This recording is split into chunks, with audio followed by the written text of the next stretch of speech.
Tomato నాటేసాం, వంకాయలు నాటేసాం, పచ్చిమిర్చి నాటేసాం, ఎర్రగడ్డలు నాటు ఉంది మా భూమిలో.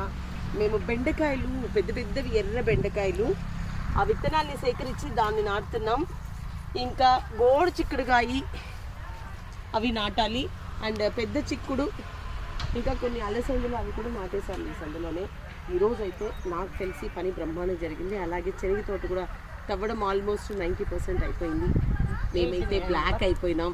నిన్న వరకు అంతా సంక్రాంతి ఊరికి వెళ్ళి అక్కడ ఫుల్ స్ట్రెస్. బట్ ఈరోజు ఈ పని అయిపోయింది, అదొక సంతోషం. కూరగాయలు నాటాలనుకున్నాం, నాటేసాం. సో చాలా చాలా హ్యాపీగా ఉంది. రైతు పని చేస్తే వెరీ వెరీ హ్యాపీ. బట్ లాభమో నష్టమో తర్వాత, బట్ భూమిలో చేపెట్టి పని చేస్తే చాలా సంతోషం. మన కూరగాయలు మనం పండించుకుంటే ఇంకా బోలెడంత సంతోషం వస్తుంది. Thank you.